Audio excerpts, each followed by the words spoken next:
बोली हालेलुया।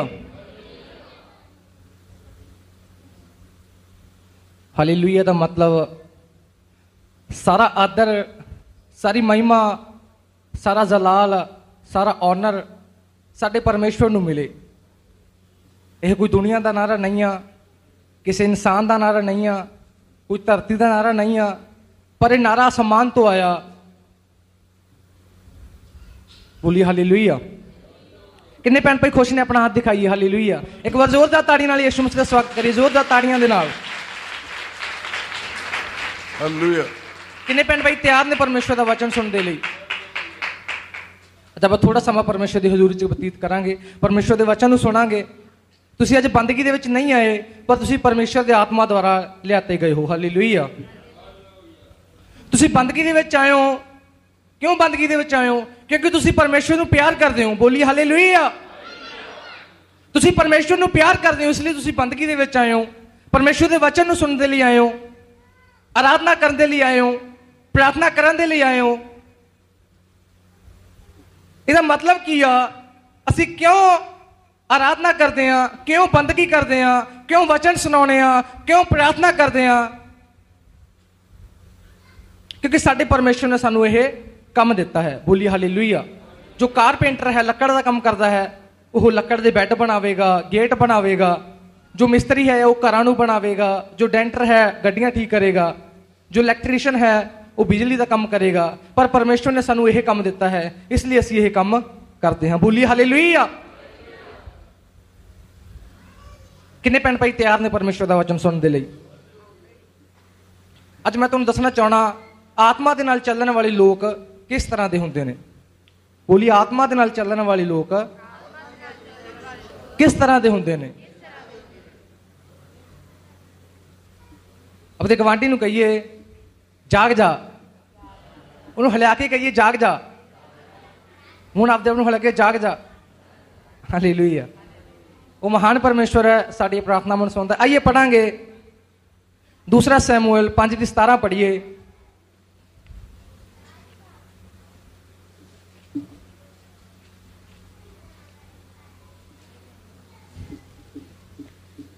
जा फिलिस्तियां ने सुनिया जो उन्हां दाऊद नूं मसा करके इजराइल दा पातशाह बनाया है, तद सारिया फिलिस्तियां ने दाऊद दे लभण लई चढ़ाई कीती अते दाऊद ने सुनिया सो ओह कोट विच लै गया।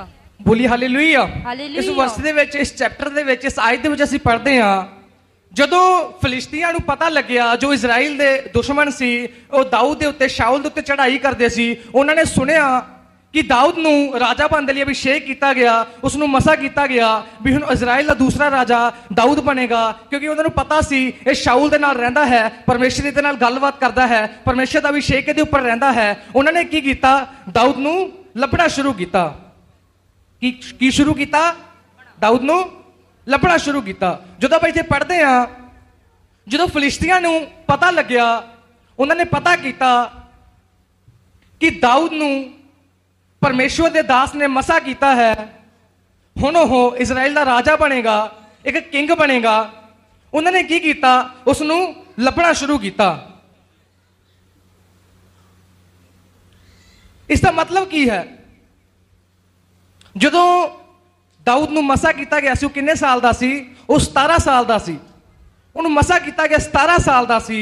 जदों वह राजा बनया, वो 30 ईयर्स दे विच, 30 साल की उम्र दे विच एक राजा बनया। 30 साल की उम्र दे विच राजा बनया।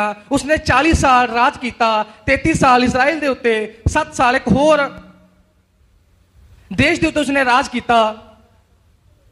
जदों फिलिस्तियां नूं पता लग्या कि हुण दाऊद राजा बनने वाला है, तो उन्होंने की किया? दाऊद नूं लभण दी कोशिश की। जदों आपां इहदी अगली आयत दे विच पढ़दे हां, अगली आयत दे विच जदों पढ़दे हां तां की हुंदा? जो फिलिस्ती ने दाऊद उत्ते हमला करने के लिए आउंदे ने, पर दाऊद एक जगह ते बैठा अपने परमेश्वर नूं पुछ रहा कि प्रभु मैं उन्हां दे नाल युद्ध करने के लिए जावां जां ना? की हुंदा? परमेश्वर नूं की कहंदे ने दाऊद नूं भी तू जा, जाके तू की कर? युद्ध कर, जाके युद्ध कर। वो की करता दाऊद, अपने लोगों को लैके बाल परासीम ते जांदा। वो शहर दे विच उत्थे जिहड़े सारे फिलिस्ती हुंदे आ उन्हां नाल युद्ध करदा ते उन्हां दे उत्ते की करदा, जित नूं प्राप्त करदा है। जित नूं की करदा, बोली हालेलुया, हालेलुया। जित प्राप्त करदा है। दूसरी बार जो फिलिस्ती हुंदे ने फिर दाऊद नूं दबाउण दी कोशिश करदे ने, फिर चाहुंदे ने कि असीं दाऊद नूं खत्म कर दईए, दाऊद इजराइल दा राजा नहीं बनना चाहिदा। जदों दूसरी बार उस ते हमला करदे ने, उस दे वल चढ़ाई करदे ने, तां दाऊद फिर की करदा, परमेश्वर तो पुछदा है, प्रभु दे अगे गोडे टेक के बैठ जांदा। प्रभु नूं कहंदा, हे मेरे परमेश्वर, हे यहोवा परमेश्वर, तू दस मैं की करां, तू दस मैं की करां। तां परमेश्वर उसनूं की जवाब दिंदे ने, इस बार तू चढ़ाई ना करी, इस बार तू युद्ध ना करी, तू उन्हां दे पिछों दी होके, तूत दे दरख्त हुंदे ने, तूत दे दरख्त लगे हुए सी, उन्हां दे उपर जाके खड़ा हो जावीं, उन्हां दे पिछों दी, पर तू उत्थे कुछ नहीं करना, पर तेरे अगे अगे मैं चलांगा। तैनूं जदों एक आवाज सुनाई देवेगी, इहदा मतलब की आ कि तेरा परमेश्वर तेरे युद्ध नूं जित रहा है, तेरा परमेश्वर तेरे लिए लड़ रहा है। बोली हालेलुया। एक समा हुंदा शैतान दे नाल लड़न दा, एक समा हुंदा उहनूं बोलण दा, एक समा हुंदा उहदे नाल युद्ध करन दा, पर एक समा हुंदा अशांत बैठ के अपने परमेश्वर नूं काम देण दा, अपने परमेश्वर नूं काम करन देण दा। बोली हालेलुया, हालेलुया। परमेश्वर ने एक समा ठहराया है, परमेश्वर ने औलाद कीता, उहनूं आग्ञा दित्ती, तू जाके उस दे नाल की कर, युद्ध कर। पर दूसरी बार परमेश्वर की आखदा है, तू हुण युद्ध नहीं करेगा, तू सिर्फ खड़ा रही, तू पत्तियां दी आवाज सुनेगा। इहदा मतलब कि तेरा यहोवा परमेश्वर तैनूं उस युद्ध दे उत्ते की आ विजय दे रहा। एक समा हुंदा तुहानूं परमेश्वर कहंदा तू शैतान दे नाल लड़, तू उसते जिद्द प्राप्त करेगा, पर एक समा हुंदा तुहाडा परमेश्वर कहंदा तू बैठ, तू प्रार्थना कर, पर मैं तैनूं जिੱਤ ਲੈ ਕੇ देवांगा। Hallelujah, hallelujah. बहुत ही महान परमेश्वर है। जबूर 126 ਦੀ 5 ਦੇ ਵਿੱਚ ਲਿਖਿਆ, ਸਾਰੇ ਜਣ ਮੇਰੇ ਪਿੱਛੇ ਬੋਲੀਏ, ਜੋ ਹੰਝੂਆਂ ਨਾਲ ਬੀਜਦੇ ਹਨ, ਜੋ ਹੰਝੂਆਂ ਨਾਲ ਬੀਜਦੇ ਹਨ, ਉਹ ਜੈ ਜੈਕਾਰ ਕਰਦੇ ਹੋਏ ਵੱਢਣਗੇ, ਉਹ ਜੈ ਜੈਕਾਰ ਕਰਦੇ ਹੋਏ ਵੱਢਣਗੇ। ਬੋਲੀਏ ਹਾਲੇਲੂਇਆ। जो आप परमेश्वर के कदमां दे विच बैठ के प्रार्थना की होगी, परमेश्वर के कदमां च बैठ के अपने प्रभु नूं दस्सिया होगा, तो साडा परमेश्वर साडा युद्ध आप लड़ता है। बोली हालेलुया, हालेलुया। फिलिस्ती लोग सी, वो दाऊद नूं क्यों मारना चाहते सी, क्यों दाऊद के पिछे पए हुए सी? क्योंकि दाऊद के अंदर परमेश्वर का अभिषेक सी, दाऊद के अंदर परमेश्वर का अभिषेक सी। पर जो शाऊल राजा सी, वो दाऊद तो की करता सी, नफरत करता सी। दाऊद तो क्यों नफरत करता सी? क्योंकि शाऊल दे विच की सी? दुष्ट आत्मा सी। दाऊद दे विच की सी? परमेश्वर का अभिषेक सी। शाऊल दाऊद तो नफरत करता सी। शाऊल इजराइल का पहला राजा सी, वो दाऊद तो नफरत करता सी कि ये दूसरा राजा ना बन जाए, इसलिए उस तो नफरत करता सी। उस दे विच की सी? दुष्ट आत्मा सी। दाऊद दे विच परमेश्वर का अभिषेक सी। बोली हालेलुया। जे अज तुहाडे तो लोग नफरत कर रहे हैं, जे अज लोग तुहानू बुरा आखते हैं, लोग तुहानू वधिया नहीं समझते, लोग तुहानू चंगा नहीं समझते, इसका मतलब उन्हां दे जो दुष्ट आत्मा है। लोग तुहानू बुरा बोलते हैं, लोग तुहाडे प्रति सही नहीं सोचते, इसका मतलब दुष्ट आत्मा उन्हां दी जिंदगी दे विच काम करता है, पर परमेश्वर का अभिषेक तुहाडी जिंदगी दे विच काम करता है। बोली हालेलुया। एक समा सी, परमेश्वर ने दाऊद नूं आख्या, तू जाएगा, तू उस जगह ते जाके युद्ध नूं लड़ेगा, तो सारे लोगों नूं तू किया जित लएगा, मैं तेनू जित देवांगा। पर एक समा गा, उसनूं परमेश्वर की आखदा, तू जाके उन्हां दे पिछों दी घेरा पा लई, मैं तेरे युद्ध नूं किया लड़ांगा, तैनूं जित के देवांगा। उन्होंने उन्हां पर घेरा पा लिया, तो उन्होंने परमेश्वर ने उन्होंने जित दित्ती। एक बार दो काफ़ी मुंडे हुंदे ने, दो मुंडे, एक मुर्गा हुंदा, उहनूं फड़न दी कोशिश करदे ने। एक चिकन हुंदा, मुर्गा हुंदा गा, ਉਹਨੂੰ ਜਦੋਂ ਫੜਨ ਦੀ ਕੋਸ਼ਿਸ਼ ਕਰਦੇ ਨੇ, ਉਹਦੇ ਪਿੱਛੇ ਬਹੁਤ ਕੋਸ਼ਿਸ਼ ਕਰਦੇ, ਪਰ ਉਹਨਾਂ ਤੋਂ ਫੜਿਆ ਨਹੀਂ ਜਾਂਦਾ। ਇੱਕ ਹੋਰ ਵਿਅਕਤੀ ਆਉਂਦਾ, ਉਹ ਕੀ ਕਹਿੰਦਾ ਕਿ ਇਹਨੂੰ ਚਾਰੇ ਪਾਸਿਓਂ ਘੇਰਾ ਪਾ ਲਓ, ਇੱਧਰ ਭੱਜਣ ਲੱਗਦਾ, ਉੱਧਰ ਘੇਰਾ ਪਾਇਆ ਹੁੰਦਾ, ਇੱਧਰ ਭੱਜਣ ਲੱਗਦਾ, ਇੱਧਰ ਬੰਦੇ ਖੜੇ ਹੁੰਦੇ ਆ, ਇੱਧਰ ਭੱਜਣ ਲੱਗਦਾ, ਇੱਧਰ ਮੁੰਡੇ ਖੜੇ ਹੁੰਦੇ ਆ। ਇਹ ਕਰਦਾ ਕਰਦਾ ਇੱਕ ਖੁੱਡ ਦੇ ਵਿੱਚੋਂ ਵੜ ਜਾਂਦਾ। ਇੱਕ ਉਹਦਾ ਛੋਟਾ ਜਿਹਾ ਕਮਰਾ ਬਣਾਇਆ ਹੁੰਦਾ ਮੁਰਗੇ, ਉਹਦੇ 'ਚ ਵੜ ਜਾਂਦਾ। ਕੀ ਦੇਖਦਾ, ਜਦੋਂ ਇੱਧਰ ਜਾਣ ਲੱਗਦਾ ਇੱਧਰਲੇ ਪਾਸੇ ਕੰਧ ਆ, ਇੱਧਰ ਜਾਣ ਲੱਗਦਾ ਇੱਧਰਲੇ ਪਾਸੇ ਕੰਧ ਆ, ਇੱਧਰ ਜਾਣ ਲੱਗਦਾ ਇੱਧਰਲੇ ਪਾਸੇ ਕੰਧ ਆ। ਮੂਹਰੇ ਕੀ ਆ? ਉਹਨੂੰ ਫੜਨ ਦੇ ਲਈ ਮੁੰਡੇ ਖੜੇ ਨੇ। ਉਸੇ ਤਰ੍ਹਾਂ ਤੁਹਾਡੇ ਨਾਲ ਹੋਣਾ ਚਾਹੀਦਾ। ਜਦੋਂ ਤੁਸੀਂ ਪ੍ਰਾਰਥਨਾ ਕਰੋ, ਸ਼ੈਤਾਨ ਨੂੰ ਚਾਰੇ ਪਾਸਿਓਂ ਘੇਰਾ ਪਾ ਲਓ, ਉਹਨੂੰ ਕਿਸੇ ਪਾਸੇ ਨਿਕਲ ਦੀ ਜਗ੍ਹਾ ਨਾ ਮਿਲੇ, ਉਹਨੂੰ ਕਿਸੇ ਪਾਸੇ ਜਾਣ ਦੀ ਜਗ੍ਹਾ ਨਾ ਮਿਲੇ। ਜੋ ਤੁਸੀਂ ਸਾਰੇ ਇਕੱਠੇ ਮਿਲ ਕੇ ਪ੍ਰਾਰਥਨਾ ਕਰੋਗੇ, ਤੁਹਾਡੀ ਪ੍ਰਾਰਥਨਾ ਦੇ ਨਾਲ ਉਹ ਸ਼ੈਤਾਨ ਕੀ ਆ, ਖਤਮ ਹੁੰਦਾ ਜਾਵੇਗਾ। ਬੋਲੀ ਹਾਲੇਲੂਇਆ। ਇੱਕ ਸਮਾਂ ਅਜਿਹਾ ਆਵੇਗਾ, ਉਹ ਦੇਖਦਾ ਹੋਵੇਗਾ ਇੱਧਰ ਵੀ ਕੁਛ ਹੈ ਨਹੀਂ ਆ, ਇੱਧਰ ਵੀ ਮੈਨੂੰ ਰਾਸਤਾ ਬੰਦਾ, ਇੱਧਰ ਵੀ ਰਾਸਤਾ ਬੰਦਾ, ਇੱਧਰ ਵੀ ਰਾਸਤਾ ਬੰਦਾ, ਤਾਂ ਤੁਹਾਡਾ ਪਰਮੇਸ਼ਰ ਤੁਹਾਨੂੰ ਜਿੱਤ ਦੇਵੇਗਾ। ਬੋਲੀ ਹਾਲੇਲੂਇਆ। ਤੁਹਾਡਾ ਪਰਮੇਸ਼ਰ ਬਹੁਤ ਹੀ ਮਹਾਨ ਪਰਮੇਸ਼ਰ ਹੈ, ਉਹਦੀ ਭਲਾਈਆਂ ਦਾ ਕੋਈ ਬਿਆਨ ਨਹੀਂ ਕਰ ਸਕਦਾ। ਨੀਲ ਆਰਮਸਟਰੋਂਗ ਨੂੰ ਬਹੁਤ ਬੱਚੇ ਜਾਣਦੇ ਹੋਣਗੇ। ਨੀਲ ਆਰਮਸਟਰੋਂਗ ਨੂੰ ਜਾਣਦੇ ਨੇ? ਨੀਲ ਆਰਮਸਟਰੋਂਗ ਦੁਨੀਆ ਦਾ ਸਭ ਤੋਂ ਪਹਿਲਾ ਵਿਅਕਤੀ ਜੋ ਚੰਦ ਦੇ ਉੱਤੇ ਗਿਆ। ਨੀਲ ਆਰਮਸਟਰੋਂਗ ਦੁਨੀਆ ਦਾ ਪਹਿਲਾ ਵਿਅਕਤੀ ਜੋ ਚੰਦਰਮਾ ਦੇ ਉੱਤੇ ਗਿਆ, ਚੰਦ ਦੇ ਉੱਤੇ ਗਿਆ। ਉਹ ਚੰਦ ਦੇ ਉੱਤੇ ਇਸ ਤਰ੍ਹਾਂ ਤੁਰ ਕੇ ਆਇਆ, ਇਸ ਤਰ੍ਹਾਂ ਉਹਨੇ ਕਦਮ ਚੰਦ ਦੇ ਉੱਤੇ ਰੱਖੇ। ਜਦੋਂ ਵਾਪਸ ਆਇਆ ਤਾਂ ਸਾਰੇ ਪ੍ਰੈਸ ਰਿਪੋਰਟਰ, ਸਾਰੇ ਨਿਊਜ਼ਪੇਪਰ ਵਾਲੇ, ਅਖਬਾਰਾਂ ਵਾਲੇ ਲੋਕ ਉਸ ਨੂੰ ਦੇਖਣਾ ਚਾਹੁੰਦੇ ਸੀ, ਉਸ ਨੂੰ ਛੂਹਣਾ ਚਾਹੁੰਦੇ ਸੀ, ਉਸ ਦੀਆਂ ਗੱਲਾਂ ਨੂੰ ਸੁਣਨਾ ਚਾਹੁੰਦੇ ਸੀ। ਉਹ ਇਹ ਐਕਸਪੀਰੀਅੰਸ ਦੇਖਣਾ ਚਾਹੁੰਦੇ ਸੀ ਵੀ ਇਸ ਨੂੰ ਚੰਦ ਦੇ ਉੱਤੇ ਕਿਹੋ ਜਿਹਾ ਫੀਲ ਹੋਇਆ, ਚੰਦ ਦੇ ਉੱਤੇ ਚੱਲ ਕੇ ਉਹਨੂੰ ਕਿਹੋ ਜਿਹਾ ਲੱਗਿਆ। ਉਹ ਇੱਕ ਸਭਾ ਦੇ ਵਿੱਚ ਆਇਆ, ਉੱਥੇ ਬੈਠਾ, ਸਾਹਮਣੇ ਇੰਟਰਵਿਊ, ਨਿਊਜ਼ ਵਾਲੇ ਉਹਦੀਆਂ ਇੰਟਰਵਿਊਜ਼ ਲੈ ਰਹੇ ਨੇ, ਪੁੱਛ ਰਹੇ ਨੇ। ਇੱਕ ਬੰਦੇ ਨੇ ਸਵਾਲ ਕੀਤਾ, ਜਦੋਂ ਤੁਸੀਂ ਚੰਦ ਦੇ ਉੱਤੇ ਖੜੇ ਸੀ, ਚੰਦ ਦੇ ਉੱਤੇ ਚੱਲ ਰਹੇ ਸੀ, ਤੁਹਾਨੂੰ ਕਿਹੋ ਜਿਹਾ ਫੀਲ ਹੋ ਰਿਹਾ ਸੀ ਵੀ ਤੁਸੀਂ ਕਿੰਨੇ ਮਹਾਨ ਹੋ, ਤੁਸੀਂ ਚੰਦਰਮਾ ਦੇ ਉੱਤੇ ਜਾ ਕੇ ਆਏ ਹੋ। ਪਰ ਉਹ ਬੰਦੇ ਦਾ ਜਵਾਬ ਸੁਣ ਕੇ ਤੁਹਾਨੂੰ ਬਹੁਤ ਖੁਸ਼ੀ ਹੋਵੇਗੀ। ਕਹਿੰਦਾ, ਮਹਾਨ ਮੈਂ ਨਹੀਂ ਆ ਜੋ ਚੰਦਰਮਾ ਦੇ ਉੱਤੇ ਜਾ ਕੇ ਆਇਆ, ਮਹਾਨ ਉਹ ਪ੍ਰਭੂ ਆ ਜਿਹਨੇ ਚੰਦਰਮਾ ਨੂੰ ਬਣਾਇਆ ਹੈ। ਬੋਲੀ ਹਾਲੇਲੂਇਆ। ਮਹਾਨ ਮੈਂ ਨਹੀਂ ਹਾਂ ਜੋ ਚੰਦਰਮਾ ਦੇ ਉੱਤੇ ਜਾ ਕੇ ਆਇਆ। ਮੈਂ ਉੱਥੇ ਬੈਠ ਕੇ ਪ੍ਰਾਰਥਨਾ ਕੀਤੀ, ਉਸ ਪਰਮੇਸ਼ਵਰ ਦੇ ਬਾਰੇ ਸੋਚਿਆ ਜਿਸ ਪਰਮੇਸ਼ਵਰ ਨੇ ਇਸ ਚੰਦਰਮਾ ਨੂੰ ਬਣਾਇਆ ਹੈ। ਇੱਕ ਹੋਰ ਸਾਇੰਟਿਸਟ ਸੀ, ਉਹ ਚੰਦਰਮਾ ਦੇ ਉੱਤੇ ਗਏ, ਪਰਮੇਸ਼ਵਰ ਦੇ ਦਾਸ ਵੀ ਸੀ, ਲੋਕਾਂ ਨੂੰ ਵਚਨ ਸੁਣਾਉਂਦੇ ਸੀ। ਚੰਦਰਮਾ ਦੇ ਉੱਤੇ ਚੱਲਦੇ ਚੱਲਦੇ ਉਹ ਰੋਣ ਲੱਗੇ, ਘੁਟਨੇ ਟੇਕ ਕੇ ਬੈਠ ਗਏ ਉਸ ਜਗ੍ਹਾ ਤੇ। ਜਦੋਂ ਬੈਠੇ, ਉਹ ਬੈਠੇ ਪ੍ਰਾਰਥਨਾ ਕਰ ਰਹੇ ਸੀ, ਪ੍ਰਿਥਵੀ ਦੇ ਵੱਲ ਦੇਖ ਰਹੇ ਸੀ। ਜਦੋਂ ਧਰਤੀ ਦੇ ਵੱਲ ਦੇਖ ਰਹੇ ਨੇ, ਉਹ ਕੀ ਸੋਚ ਰਹੇ ਸੀ? ਪ੍ਰਿਥਵੀ ਹਵਾ ਦੇ ਵਿੱਚ ਖੜੀ ਆ, ਕੋਈ ਉਹਦੇ ਸਹਾਰਾ ਨਹੀਂ, ਹਵਾ ਦੇ ਵਿੱਚ ਖੜੀ ਆ, ਉਸ ਦੇ ਵੱਲ ਦੇਖ ਰਹੇ ਨੇ।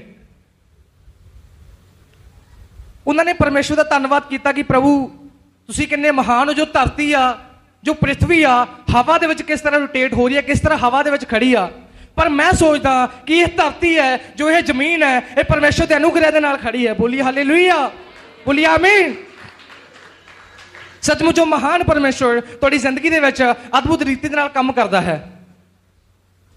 ਜਦੋਂ ਯਿਸੂ ਮਸੀਹ ਅਸਮਾਨ ਦੇ ਵਿੱਚ ਚਲੇ ਗਏ, ਸਵਰਗ ਦੇ ਵਿੱਚ ਚਲੇ ਗਏ, ਤਾਂ ਉਹਨਾਂ ਨੇ ਕੀ ਆਖਿਆ ਸੀ ਵੀ ਤੁਹਾਨੂੰ ਇੱਕ ਸਹਾਇਕ ਭੇਜਾਂਗਾ ਜੋ ਤੁਹਾਡੀ ਸਹਾਇਤਾ ਕਰੇਗਾ, ਜੋ ਤੁਹਾਡੀ ਕੀ ਕਰੇਗਾ। ਬੋਲੀ ਹਾਲੇਲੂਇਆ। ਇੱਕ ਸਮਾਂ ਹੁੰਦਾ ਯੁੱਧ ਦਾ, ਇੱਕ ਸਮਾਂ ਹੁੰਦਾ ਚੁੱਪ ਰਹਿਣ ਦਾ। ਇੱਕ ਵਾਰ ਪਰਮੇਸ਼ਵਰ ਨੇ ਦਾਊਦ ਨੇ ਕਿਹਾ ਤੂੰ ਜਾ ਕੇ ਯੁੱਧ ਕਰ, ਪਰ ਇੱਕ ਸਮਾਂ ਉਸ ਨੂੰ ਕੀ ਕਿਹਾ, ਤੂੰ ਚੁੱਪ ਰਹਿ। ਬੋਲੀ ਹਾਲੇਲੂਇਆ। ਕਿੰਨਾ ਮਹਾਨ ਪਰਮੇਸ਼ਵਰ ਹੈ। ਮੈਂ ਤੁਹਾਨੂੰ ਇੱਕ ਛੋਟੀ ਸਟੋਰੀ ਦੇ ਨਾਲ ਦੱਸਣਾ ਚਾਹਣਾ।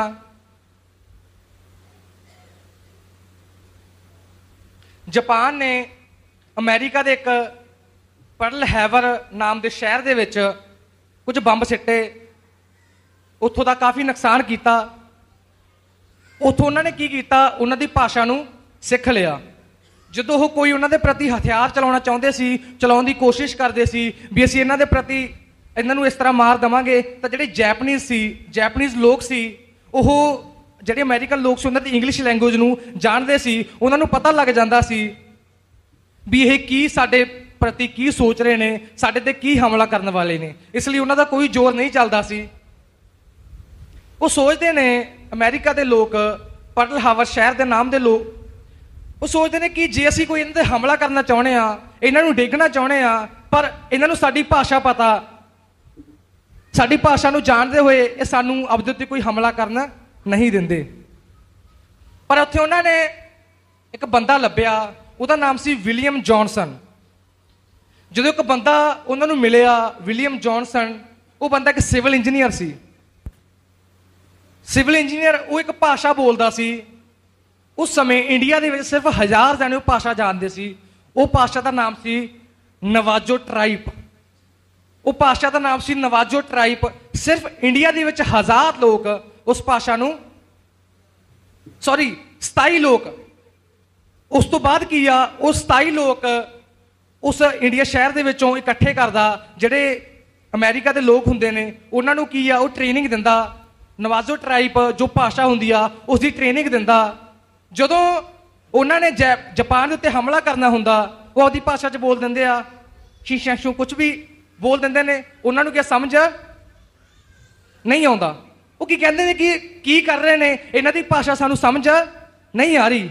ਉਸੇ ਤਰ੍ਹਾਂ ਕੀ ਹੁੰਦਾ, ਜਦੋਂ ਤੁਹਾਡੀ ਭਾਸ਼ਾ ਪਰਮੇਸ਼ਵਰ ਦੇ ਨਾਲ ਮਿਲੀ ਹੋਵੇਗੀ, ਉਹ ਦੁਸ਼ਮਣ ਉਹਨਾਂ ਤੇ ਹਮਲਾ ਨਹੀਂ ਕਰ ਸਕੇ, ਉਹਨਾਂ ਨੇ ਉੱਥੇ ਜਿੱਤ ਨੂੰ ਪ੍ਰਾਪਤ ਕੀਤਾ। ਉਸੇ ਤਰ੍ਹਾਂ ਜਦੋਂ ਯਿਸੂ ਮਸੀਹ ਸਵਰਗ ਦੇ ਵਿੱਚ ਗਏ, ਉਹਨਾਂ ਨੇ ਕੀ ਕੀਤਾ, ਜਦੋਂ 120 ਲੋਕ ਉਸ ਜਗ੍ਹਾ ਤੇ ਬੈਠ ਕੇ ਪ੍ਰਾਰਥਨਾ ਕਰ ਰਹੇ ਸੀ ਤਾਂ ਪਰਮੇਸ਼ਰ ਦਾ ਆਤਮਾ ਉਹਨਾਂ ਦੇ ਉੱਤੇ ਆਇਆ। ਉਹ ਸਵਰਗੀ ਭਾਸ਼ਾਵਾਂ ਨੂੰ ਬੋਲਣ ਲੱਗੇ। ਬੋਲੀ ਹਾਲੇਲੂਇਆ। ਸਵਰਗੀ ਤੁਹਾਡੀ ਭਾਸ਼ਾ, ਤੁਹਾਡਾ ਪਰਮੇਸ਼ਵਰ ਦੇ ਨਾਲ ਇੱਕ ਕਨੈਕਸ਼ਨ ਹੋਵੇਗਾ, ਤੁਹਾਡੇ ਪਰਮੇਸ਼ਵਰ ਦੇ ਨਾਲ ਇੱਕ ਸੰਬੰਧ ਹੋਵੇਗਾ। ਸ਼ੈਤਾਨ ਨੂੰ ਉਹ ਭਾਸ਼ਾ ਸਮਝ ਨਹੀਂ ਆਵੇਗੀ। ਨਹੀਂ ਤਾਂ ਤੁਹਾਡੀ ਭਾਸ਼ਾ ਦੇ ਨਾਲ ਸ਼ੈਤਾਨ ਤੁਹਾਨੂੰ ਹਮਲਾ ਕਰਨਾ ਨਹੀਂ ਦਿੰਦਾ। ਪਰ ਜਦੋਂ ਤੁਹਾਡੀ ਭਾਸ਼ਾ ਸਵਰਗੀ ਹੋਵੇਗੀ, ਸ਼ੈਤਾਨ ਤੁਹਾਡੇ ਤੇ ਹਮਲਾ ਨਹੀਂ ਕਰੇਗਾ, ਕਿਉਂਕਿ ਤੁਹਾਨੂੰ ਉਸ ਨੂੰ ਤੁਹਾਡੀ ਭਾਸ਼ਾ ਸਮਝ ਨਹੀਂ ਆਵੇਗੀ। ਬੋਲੀ ਹਾਲੇਲੂਇਆ।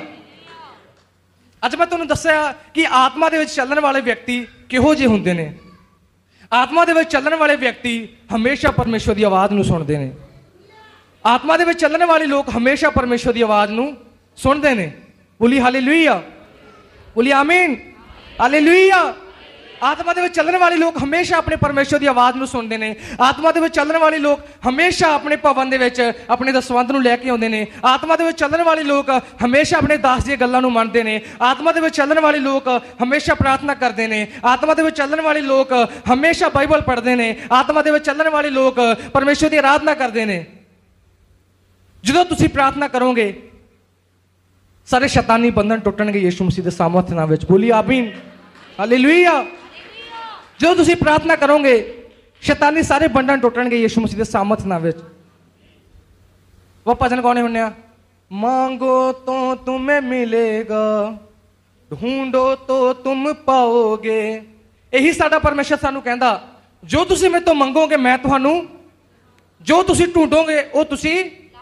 ਪਿਛਲੇ ਸੋਮਵਾਰ ਭੈਣ ਸਰਬਜੀਤ ਨੇ ਬਹੁਤ ਹੀ ਅੱਛਾ ਇੱਕ ਵਚਨ ਸੁਣਾਇਆ ਕਿ ਸਾਡੇ ਮਸੀਹ ਦੇ ਨਾਲ ਬਹੁਤ ਜਲਦ ਕੀ ਆ, ਵਿਆਹ ਹੋਣ ਵਾਲਾ ਹੈ। ਸਾਡਾ ਲਾੜਾ ਸਾਨੂੰ ਲੈਣ ਦੇ ਲਈ ਆ ਰਿਹਾ ਹੈ। ਹਾਲੇਲੂਇਆ। ਇਹ ਦੱਸ ਰਹੇ ਸੀ ਇੱਕ ਬਹੁਤ ਹੀ ਅਜੀਬ ਗੱਲ ਕਿ ਇੱਕ ਵਾਰ ਮੈਂ ਵਿਆਹ ਦੇ ਵਿੱਚ ਗਈ, ਮੈਂ ਲਾੜੇ ਨੂੰ ਦੇਖਣਾ ਸੀ ਪਰ ਉਹਨੂੰ ਦੇਖ ਨਹੀਂ ਸਕੀ ਕਿਉਂਕਿ ਮੇਰਾ ਕੱਦ ਛੋਟਾ ਸੀ। ਪਰ ਜਦੋਂ ਸਾਡਾ ਪ੍ਰਭੂ ਆਵੇਗਾ, ਸਾਨੂੰ ਕਿਸੇ ਦੇ ਉੱਪਰ ਦੀ ਦੇਖਣ ਦੀ ਲੋੜ ਨਹੀਂ ਆ। ਸਾਡਾ ਪਰਮੇਸ਼ਰ ਸਾਨੂੰ ਸਾਫ਼ ਨਜ਼ਰ ਆਵੇਗਾ। ਬੋਲੀ ਹਾਲੇਲੂਇਆ। ਪਰਮੇਸ਼ਰ ਨੇ ਤੁਹਾਨੂੰ ਅਜਿਹੀ ਤਾਕਤ ਦਿੱਤੀ ਹੈ ਜਿਸ ਦੇ ਨਾਲ ਤੁਸੀਂ ਵੈਰੀ ਦੇ ਉੱਤੇ, ਦੁਸ਼ਮਣ ਦੇ ਉੱਤੇ, ਸ਼ੈਤਾਨ ਦੇ ਉੱਤੇ ਜਿੱਤ ਪ੍ਰਾਪਤ ਕਰ ਸਕਦੇ ਹੋ। ਉਹ ਹੈ ਪਰਮੇਸ਼ਰ ਦਾ ਆਤਮਾ।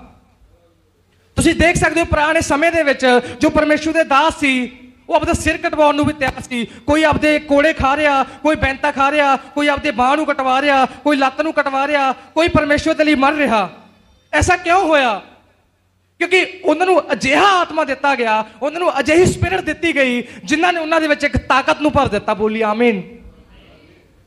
ਅੱਜ ਤੁਹਾਨੂੰ ਪਰਮੇਸ਼ਵਰ ਨੇ ਉਹ ਤਾਕਤ ਦਿੱਤੀ ਹੈ। ਯਿਸੂ ਮਸੀਹ ਇਸ ਜਗ੍ਹਾ ਤੋਂ ਚਲੇ ਗਏ, ਯਿਸੂ ਮਸੀਹ ਇਸ ਦੁਨੀਆ ਦੇ ਉੱਤੋਂ ਚਲੇ ਗਏ, ਪਰ ਉਹਨਾਂ ਨੇ ਤੁਹਾਨੂੰ ਉਹ ਆਤਮਾ ਦਿੱਤਾ ਹੈ ਜੋ ਤੁਹਾਨੂੰ ਤਾਕਤ ਦਿੰਦਾ ਹੈ। ਹਾਲੇਲੂਇਆ। ਤੁਹਾਡੇ ਦੁੱਖਾਂ ਦੇ ਵਿੱਚ ਤੁਹਾਡੀ ਸ਼ਾਂਤੀ ਦਾ ਕਾਰਨ ਬਣਦਾ ਹੈ, ਤੁਹਾਡੀਆਂ ਪਰੇਸ਼ਾਨੀਆਂ ਦੇ ਵਿੱਚ ਤੁਹਾਡੇ ਦਿਲਾਸੇ ਦਾ ਕਾਰਨ ਬਣਦਾ ਹੈ, ਤੁਹਾਡੀਆਂ ਮੁਸੀਬਤਾਂ ਦੇ ਵਿੱਚ ਤੁਹਾਨੂੰ ਸ਼ਾਂਤੀ ਦਿੰਦਾ ਹੈ, ਤੁਹਾਡੇ ਮੁਸ਼ਕਿਲ ਸਮੇਂ ਦੇ ਵਿੱਚ ਤੁਹਾਨੂੰ ਧੀਰਜ ਦਿੰਦਾ ਹੈ। ਉਹ ਹੈ ਪਰਮੇਸ਼ਰ ਦਾ ਆਤਮਾ। ਹਾਲੇਲੂਇਆ। ਪਰਮੇਸ਼ਰ ਬਹੁਤ ਮਹਾਨ ਹੈ। ਜੇ ਤੁਸੀਂ ਆਤਮਾ ਦੇ ਨਾਲ ਚੱਲੋਗੇ, ਤੁਸੀਂ ਦੁਨੀਆ ਦੇ ਸਰੂਪ ਜਿਹੇ ਨਹੀਂ ਬਣੋਗੇ। ਜੇ ਤੁਸੀਂ, ਕੁਝ ਲੋਕ ਕੀ ਕਰਦੇ ਨੇ, ਚਰਚ ਦੇ ਵਿੱਚ ਆਉਂਦੇ ਨੇ, ਚਰਚ ਦੇ ਵਿੱਚ ਬੰਦਗੀ ਵੀ ਕਰਦੇ ਨੇ, ਪਰ ਉਹਨਾਂ ਦਾ ਪਰਮੇਸ਼ਵਰ ਦੇ ਆਤਮਾ ਦੇ ਨਾਲ ਕੋਈ ਰਿਲੇਸ਼ਨ ਨਹੀਂ ਹੁੰਦਾ। ਕਿਉਂ ਆਉਂਦੇ ਨੇ? ਇੱਕ ਭਾਈ ਨੂੰ ਮੈਂ ਪੁੱਛਿਆ, ਮੈਂ ਕਿਹਾ ਤੁਸੀਂ ਬੰਦਗੀ ਦੇ ਵਿੱਚ ਨਹੀਂ ਆਉਂਦੇ? ਉਹ ਕਹਿੰਦਾ ਮੈਂ ਬੰਦਗੀ ਦੇ ਵਿੱਚ ਤਾਂ ਨਹੀਂ ਆਉਂਦਾ ਜੀ, ਮੈਂ ਬੈਠਾ ਰਹਿਣਾ, ਮੈਨੂੰ ਨੀਂਦ ਆਉਣ ਲੱਗ ਜਾਂਦੀ ਆ। ਇਸ ਦਾ ਮਤਲਬ ਕੀ ਆ? ਆਪਣੇ ਗਵਾਂਢੀ ਨੂੰ ਕਹੋ ਖੁਦਾ ਤੇਰੇ ਨਾਲ ਹੈ। ਹਲਿਆ ਕੇ ਕਹੋ ਪਰਮੇਸ਼ਰ ਤੇਰੇ ਨਾਲ ਹੈ। ਆਪਣੇ ਗਵਾਂਢੀ ਨੂੰ ਕਹੀਏ ਪਰਮੇਸ਼ਰ ਤੇਰੇ ਨਾਲ ਹੈ। ਆਪਣੇ ਗਵਾਂਢੀ ਨੂੰ ਕਹੀਏ ਹੇ ਸੌਣ ਵਾਲੇ ਜਾਗ ਜਾ। ਬੋਲੀ ਹਾਲੇਲੂਇਆ। ਸਾਡਾ ਪਰਮੇਸ਼ਰ ਬਹੁਤ ਹੀ ਮਹਾਨ ਹੈ। ਉਹਦੀਆਂ ਭਲਾਈਆਂ ਨੂੰ ਅਸੀਂ ਬਿਆਨ ਨਹੀਂ ਕਰ ਸਕਦੇ, ਉਹਦੀ ਕੁਦਰਤ ਨੂੰ ਅਸੀਂ ਬਿਆਨ ਨਹੀਂ ਕਰ ਸਕਦੇ। ਆਪਾਂ ਕੀ ਵਚਨ ਪੜਿਆ ਸੀ? ਜੋ ਹੰਝੂਆਂ ਦੇ ਨਾਲ ਬੀਜਦੇ ਨੇ ਉਹ ਜੈਕਾਰਿਆਂ ਦੇ ਨਾਲ, ਜੋ ਹੰਝੂਆਂ ਦੇ ਨਾਲ ਬੀਜਦੇ ਨੇ ਉਹ ਜੈਕਾਰਿਆਂ ਦੇ ਨਾਲ। ਕਿਉਂਕਿ ਸਾਡਾ ਪਰਮੇਸ਼ਰ ਸਾਡੀਆਂ ਪ੍ਰਾਰਥਨਾਵਾਂ ਨੂੰ ਸੁਣਦਾ ਹੈ, ਉਹ ਸਾਡੇ ਅੰਦਰ ਰਹਿੰਦਾ ਹੈ। ਇਸ ਚਰਚ ਦੇ ਵਿੱਚ ਨਹੀਂ, ਪਰ ਸਾਡੇ ਅੰਦਰ ਰਹਿੰਦਾ ਹੈ। ਇੱਕ ਛੋਟੇ ਬੱਚੇ ਹੁੰਦੇ ਨੇ, ਉਹ ਕ੍ਰਿਕਟ ਖੇਡਦੇ ਖੇਡਦੇ ਇੱਕ ਮਸਜਿਦ ਹੁੰਦੀ ਹੈ, ਉਹਦੇ ਮੂਹਰੇ ਮੱਥਾ ਟੇਕ ਕੇ ਜਾਂਦੇ ਨੇ ਕਿ ਹੇ ਗੁਰੂ ਜੀ, ਅੱਜ ਅਸੀਂ ਜਿੱਤ ਜਾਈਏ, ਅਸੀਂ ਵਧੀਆ ਰਨ ਬਣਾਈਏ। ਉਹਨਾਂ ਨੂੰ ਕੀ ਹੁੰਦਾ ਵੀ ਇੱਥੇ ਕੀ ਆ, ਰੱਬ ਰਹਿੰਦਾ। ਉਹਨਾਂ ਨੂੰ ਇਹ ਅਜਿਹਾ ਵਿਸ਼ਵਾਸ ਹੁੰਦਾ ਕਿ ਇਸ ਜਗ੍ਹਾ ਤੇ ਰੱਬ ਰਹਿੰਦਾ ਹੈ। ਉਹ ਬੜੇ ਆਸ਼ਾ ਦੇ ਨਾਲ ਜਾਂਦੇ ਨੇ ਕਿ ਰੱਬ ਜੀ, ਗੁਰੂ ਜੀ, ਅਸੀਂ ਅੱਜ ਜਿੱਤ ਜਾਈਏ, ਅਸੀਂ ਵਧੀਆ ਰਨ ਬਣਾਈਏ। ਬੋਲੀ ਹਾਲੇਲੂਇਆ। ਪਰਮੇਸ਼ਰ ਦੇ ਵਚਨ ਦੇ ਵਿੱਚ ਲਿਖਿਆ, ਮਨੁੱਖ ਨੇ ਪਰਮੇਸ਼ਵਰ ਨੂੰ ਜਿਹੋ ਜਿਹਾ ਉਹਦੀ ਸਮਝ ਦੇ ਵਿੱਚ ਆਇਆ ਉਹ ਜਿਹਾ ਬਣਾ ਲਿਆ। ਮਨੁੱਖ ਨੇ ਜਿਸ ਤਰ੍ਹਾਂ ਉਹਦੀ ਸਮਝ ਦੇ ਵਿੱਚ ਆਇਆ, ਉਹਦੇ ਬ੍ਰੇਨ ਦੇ ਵਿੱਚ ਆਇਆ, ਪਰਮੇਸ਼ਰ ਨੂੰ ਉਸੇ ਤਰ੍ਹਾਂ ਬਣਾ ਲਿਆ। ਪਰ ਪਰਮੇਸ਼ਰ ਮਸਜਿਦ, ਮੰਦਿਰ, ਗੁਰਦੁਆਰੇ, ਚਰਚ ਦੇ ਵਿੱਚ ਨਹੀਂ ਰਹਿੰਦਾ, ਉਹ ਇਸ ਦਿਲ ਦੇ ਵਿੱਚ ਰਹਿੰਦਾ ਹੈ। ਇਸ ਦਿਲ ਦੇ ਵਿੱਚ ਕਦੋਂ ਰਹਿੰਦਾ ਹੈ? ਜੇ ਤੁਸੀਂ ਸ਼ਰਾਬ ਪੀਂਦੇ ਹੋ, ਤੁਸੀਂ ਬੀੜੀਆਂ ਪੀਂਦੇ ਹੋ, ਸਿਗਰਟ ਪੀਂਦੇ ਹੋ, ਕੋਈ ਗਲਤ ਕੰਮ ਕਰਦੇ ਹੋ, ਤਾਂ ਪਰਮੇਸ਼ਰ ਤੁਹਾਡੇ ਅੰਦਰ ਰਹਿਣਾ ਪਸੰਦ ਨਹੀਂ ਕਰਦੇ। ਬੋਲੀ ਹਾਲੇਲੂਇਆ। ਪਰਮੇਸ਼ਰ ਦੇ ਵਚਨ ਦੇ ਵਿੱਚ ਲਿਖਿਆ, ਕਿਉਂ ਪਰਮੇਸ਼ਰ ਦੀ ਹੈਕਲ ਨੂੰ ਤੂੰ ਖਰਾਬ ਕਰਦਾ ਹੈ? ਕਿਉਂ ਪਰਮੇਸ਼ਰ ਦੇ ਮੰਦਰ ਨੂੰ ਤੂੰ ਖਰਾਬ ਕਰਦਾ ਹੈ? ਕਿਉਂਕਿ ਤੂੰ ਖੁਦ ਪਰਮੇਸ਼ਰ ਦਾ ਮੰਦਰ ਹੈ। ਮੰਦਰ ਦੇ ਵਿੱਚ ਯਿਸੂ ਮਸੀਹ ਨੂੰ ਬਹੁਤ, ਜੇ ਦੇਖੀਏ ਤਾਂ ਉਹ ਬਹੁਤ ਐਂਗਰੀ ਢੰਗ ਦੇ ਨਾਲ, ਗੁੱਸੇ ਵਾਲੇ ਢੰਗ ਦੇ ਨਾਲ ਇੱਕ ਜਗ੍ਹਾ ਤੇ ਜਾਂਦੇ ਨੇ, ਆਪਣੇ ਮੰਦਰ ਦੇ ਵਿੱਚ, ਆਰਾਧਨਾਲਿਆ ਦੇ ਵਿੱਚ ਜਾਂਦੇ ਨੇ। ਉਹ ਕੀ ਕਹਿੰਦੇ ਨੇ? ਤੁਸੀਂ ਮੇਰੇ ਮੰਦਰ ਨੂੰ ਕੀ ਬਣਾਤਾ? ਡਾਕੂਆਂ ਦਾ ਅੱਡਾ ਬਣਾ ਦਿੱਤਾ। ਪਰ ਤੁਹਾਡਾ ਮੰਦਰ ਪਰਮੇਸ਼ਵਰ ਦਾ ਮੰਦਰ ਹੋਣਾ ਚਾਹੀਦਾ ਹੈ। ਬੋਲੀ ਹਾਲੇਲੂਇਆ। ਬੋਲੀ ਹਾਲੇਲੂਇਆ। ਜਦੋਂ ਆਤਮਾ ਤੁਹਾਡੇ ਅੰਦਰ ਆ ਜਾਵੇਗਾ, ਪਰਮੇਸ਼ਰ ਦਾ ਆਤਮਾ ਤੁਹਾਡੇ ਅੰਦਰ ਆ ਜਾਵੇਗਾ, ਤੁਹਾਡੇ ਹਾਲਾਤ ਬਦਲ ਜਾਣਗੇ, ਤੁਹਾਡੀਆਂ ਪਰਿਸਥਿਤੀਆਂ ਬਦਲ ਜਾਣਗੀਆਂ। ਗਰੀਬ ਉਹ ਗਰੀਬ ਨਹੀਂ ਆ ਜਿਹਦੇ ਕੋਲ ਪੈਸਾ ਨਹੀਂ ਆ। ਗਰੀਬ ਉਹ ਗਰੀਬ ਆ ਜਿਹਦੀ ਸੋਚ ਹੀ ਇਹ ਹੈ ਕਿ ਮੇਰੇ ਕੋਲ ਪੈਸਾ ਨਹੀਂ ਆ, ਮੈਂ ਗਰੀਬ ਆ। ਪਰ ਬਾਈਬਲ ਦੇ ਅਕੋਰਡਿੰਗ ਸਭ ਤੋਂ ਅਮੀਰ ਵਿਅਕਤੀ ਉਹ ਆ ਜਿਹਦੇ ਕੋਲ 2 ਦਮੜੀਆਂ ਸੀ। ਉਹਨੇ 2 ਦਮੜੀਆਂ ਵੀ ਪਰਮੇਸ਼ਰ ਦੇ ਰਾਜ ਦੇ ਲਈ ਦੇ ਦਿੱਤੀਆਂ। ਬੋਲੀ ਹਾਲੇਲੂਇਆ। ਇਹ ਹੈ ਪਰਮੇਸ਼ਰ ਦਾ ਕੰਮ। ਇਹ ਪਰਮੇਸ਼ਰ ਦੇ ਮਹਾਨ ਕੰਮ ਨੇ। ਜਦੋਂ ਪਰਮੇਸ਼ਰ ਦਾ ਆਤਮਾ ਆਇਆ, ਚੇਲਿਆਂ ਦੇ ਉੱਤੇ ਪਰਮੇਸ਼ਰ ਦਾ ਆਤਮਾ ਆਇਆ। ਤੁਸੀਂ ਸੋਚੋ, ਇੱਕ ਬੰਦਾ ਮੱਛੀ ਫੜ ਲਿਆ, ਇੱਕ ਬੰਦਾ ਮੱਛੀਆਂ ਫੜਨ ਦਾ ਕੰਮ ਕਰ ਰਿਹਾ, ਪਰ ਕੀ ਕਰਦਾ? ਉਹ ਯਿਸੂ ਮਸੀਹ ਦੇ ਪਿੱਛੇ ਹੋ ਗਿਆ, ਆਪਦੇ ਕੰਮ ਨੂੰ ਛੱਡ ਗਿਆ। ਕੁਝ ਭੈਣਾਂ ਨੇ ਆਪਣੇ ਘਰੇ ਕੰਮ ਕਰਦੀਆਂ ਨੇ, ਭਾਂਡੇ ਮਾਂਜਦੀਆਂ ਨੇ, ਬਰਤਨ ਮਾਂਜਦੀਆਂ ਨੇ, ਕੱਪੜੇ ਧੋਂਦੀਆਂ ਨੇ, ਪਰ ਆਪਦਾ ਕੰਮ ਛੱਡ ਕੇ ਯਿਸੂ ਮਸੀਹ ਦੇ ਪਿੱਛੇ ਹੋ ਗਏ। ਇਹਦਾ ਮਤਲਬ ਕੀ ਆ? ਜਦੋਂ ਤੁਹਾਡੇ ਕੋਲ ਪਰਮੇਸ਼ਰ ਦਾ ਆਤਮਾ ਆਵੇਗਾ, ਤੁਸੀਂ ਪਰਮੇਸ਼ਰ ਦੇ ਲਈ ਜੀਣਾ ਸ਼ੁਰੂ ਕਰ ਦੇਵੋਗੇ। ਪਰਮੇਸ਼ਰ ਦੇ ਲਈ ਜੀਣਾ ਸ਼ੁਰੂ ਕਰ ਦੇਵੋਗੇ। ਜਿੰਨਾ ਸਮਾਂ ਇੱਕ ਬੀਜ ਧਰਤੀ ਦੇ ਵਿੱਚ ਪੈ ਕੇ ਮਰਦਾ ਨਹੀਂ ਆ, ਜਿੰਨਾ ਸਮਾਂ ਇੱਕ ਬੀਜ ਧਰਤੀ ਦੇ ਵਿੱਚ ਪੈ ਕੇ ਮਰਦਾ ਨਹੀਂ ਆ, ਆਪਦੇ ਆਪ ਨੂੰ ਖਤਮ ਨਹੀਂ ਕਰਦਾ, ਉਹ ਕਿਸੇ ਨੂੰ ਇੱਕ ਚੰਗਾ ਫੁੱਲ, ਕਿਸੇ ਨੂੰ ਇੱਕ ਚੰਗਾ ਫਲ ਨਹੀਂ ਦੇ ਸਕਦਾ, ਕਿਉਂਕਿ ਆਪਦੇ ਆਪ ਨੂੰ ਉਸਨੇ ਖੁਦ ਖਤਮ ਨਹੀਂ ਕੀਤਾ। ਜਦੋਂ ਪਰਮੇਸ਼ਰ ਦਾ ਆਤਮਾ ਤੁਹਾਡੇ ਅੰਦਰ ਆਵੇਗਾ, ਤੁਸੀਂ ਪਰਮੇਸ਼ਰ ਦੇ ਲਈ ਜੀਣਾ ਸ਼ੁਰੂ ਕਰ ਦੋਗੇ। ਉਹ ਬਹੁਤ ਮਹਾਨ ਪਰਮੇਸ਼ਰ ਹੈ। ਜਿਸ ਤਰ੍ਹਾਂ ਆਪਾਂ ਪੜ੍ਹ ਰਹੇ ਸੀ 2 ਸੈਮੂਅਲ ਦੇ ਵਿੱਚ 5 ਚੈਪਟਰ ਦੇ ਵਿੱਚ, ਦਾਊਦ ਨੂੰ ਯਹੋਵਾ ਪਰਮੇਸ਼ਰ ਨੇ ਕੀ ਕਿਹਾ? ਤੂੰ ਜਾ ਕੇ ਯੁੱਧ ਲੜ। ਦੂਸਰੀ ਵਾਰ ਕੀ ਆਖਿਆ? ਤੈਨੂੰ ਯੁੱਧ ਲੜਨ ਦੀ ਲੋੜ ਨਹੀਂ ਆ, ਮੈਂ ਤੇਰੇ ਅੱਗੇ ਅੱਗੇ ਚੱਲਾਂਗਾ। ਜਦੋਂ ਤੈਨੂੰ ਪੱਤਿਆਂ ਦੇ ਵਿੱਚ, ਤੂਤਾਂ ਦੇ ਦਰਖਤਾਂ ਦੇ ਪੱਤਿਆਂ ਦੇ ਵਿੱਚ ਉਹਨਾਂ ਦੀ ਹਿੱਲਣ ਦੀ ਆਵਾਜ਼ ਆਵੇਗੀ, ਤਾਂ ਸਮਝ ਲੈਣਾ ਉਹ ਮੇਰੀ ਆਵਾਜ਼ ਹੈ, ਮੈਂ ਤੇਰੇ ਲਈ ਯੁੱਧ ਨੂੰ ਲੜ ਰਿਹਾ ਹਾਂ। ਬੋਲੀ ਆਮੀਨ, ਹਾਲੇਲੂਇਆ। ਕਿੰਨੇ ਭੈਣ ਭਾਈ ਨੂੰ ਆਸ਼ੀਸ਼ ਮਿਲ ਰਹੀ ਹੈ? ਆਪਣਾ ਹੱਥ ਦਿਖਾਈਏ। ਬੋਲੀ ਹਾਲੇਲੂਇਆ।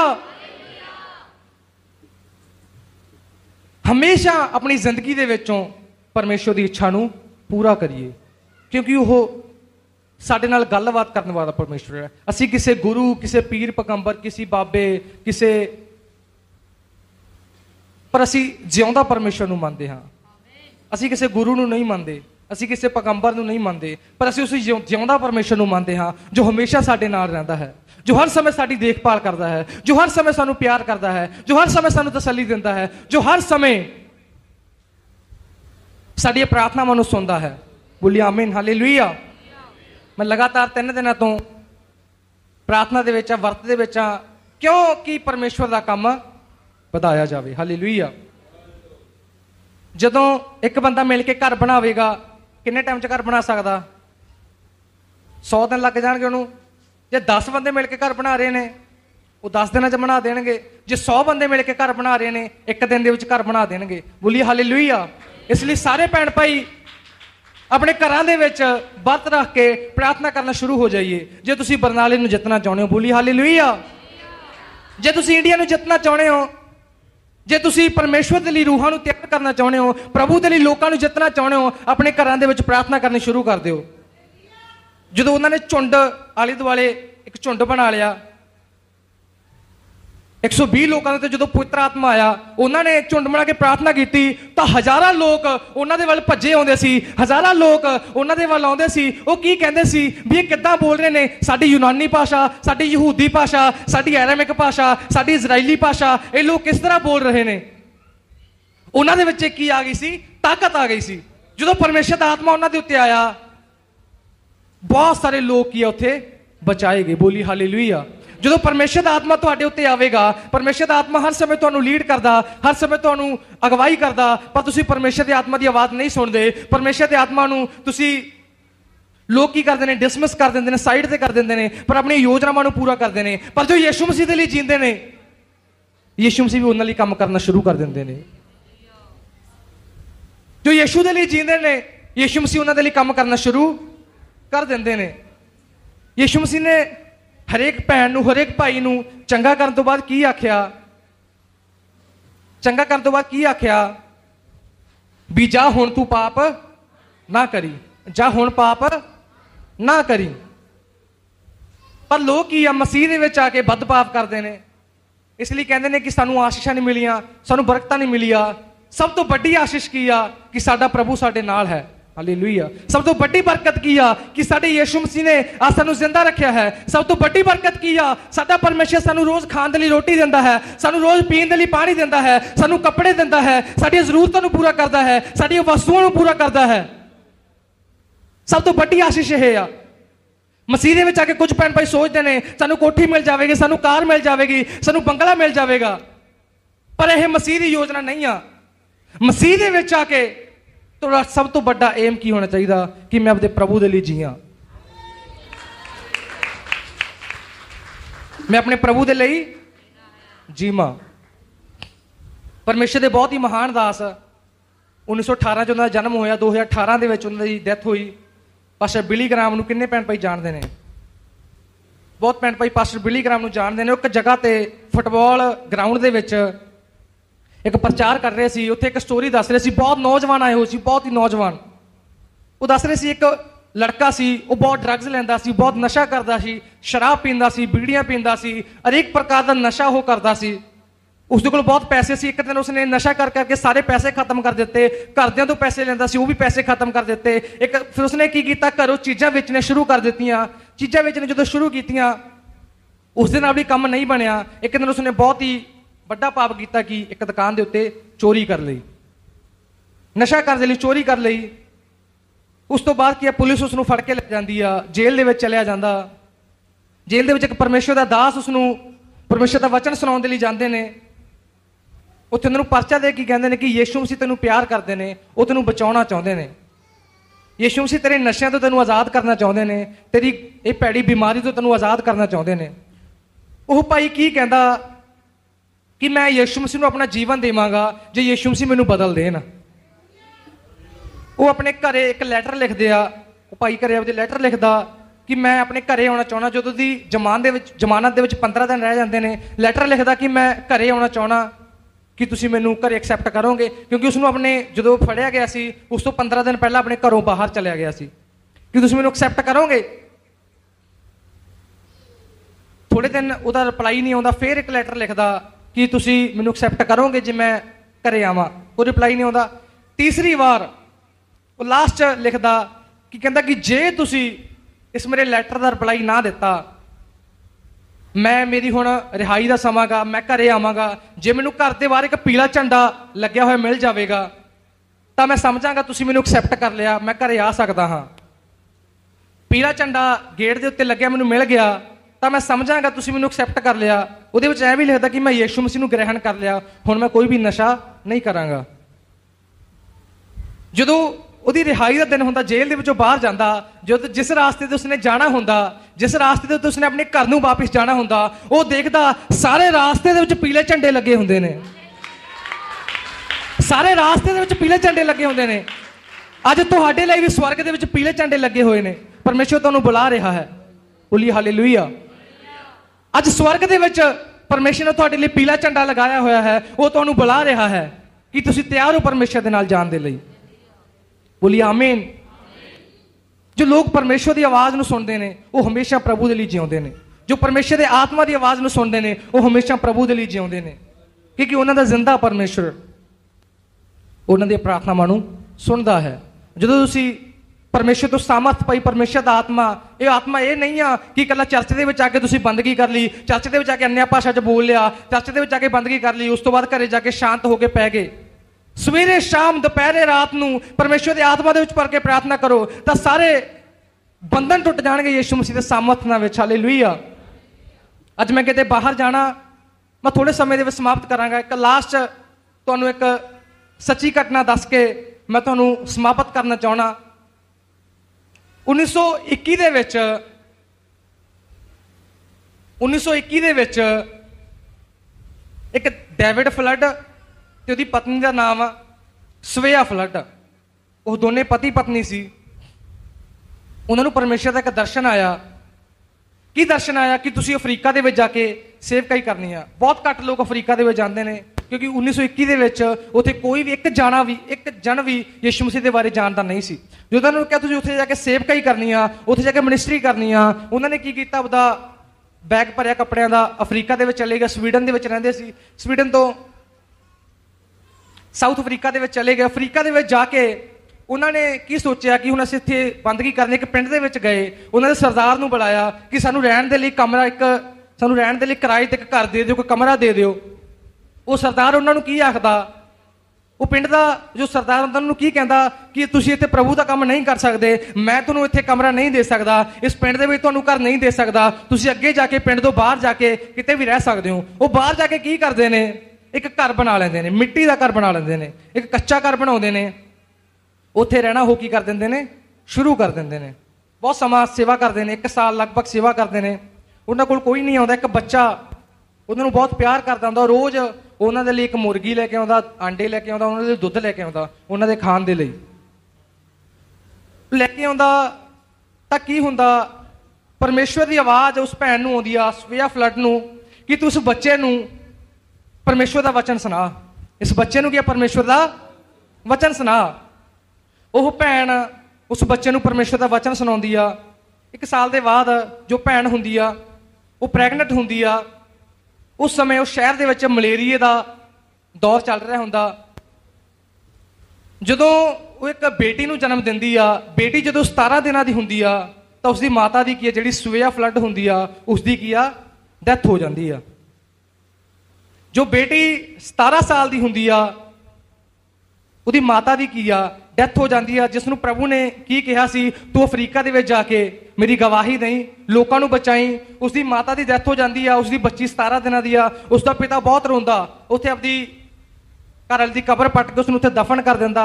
ਉਹਦੇ ਪਰ ਇੱਕ ਚਿੱਟੇ ਰੰਗ ਦਾ ਕਰੂਸ ਲਾ ਦਿੰਦਾ, ਚਿੱਟੇ ਰੰਗ ਦਾ ਕ੍ਰੋਸ ਲਾ ਦਿੰਦਾ। ਉਸ ਤੋਂ ਬਾਅਦ ਕੀ ਹੁੰਦਾ? ਉੱਥੇ ਇੱਕ ਹੋਰ ਜੋੜਾ ਰਹਿੰਦਾ ਹੁੰਦਾ।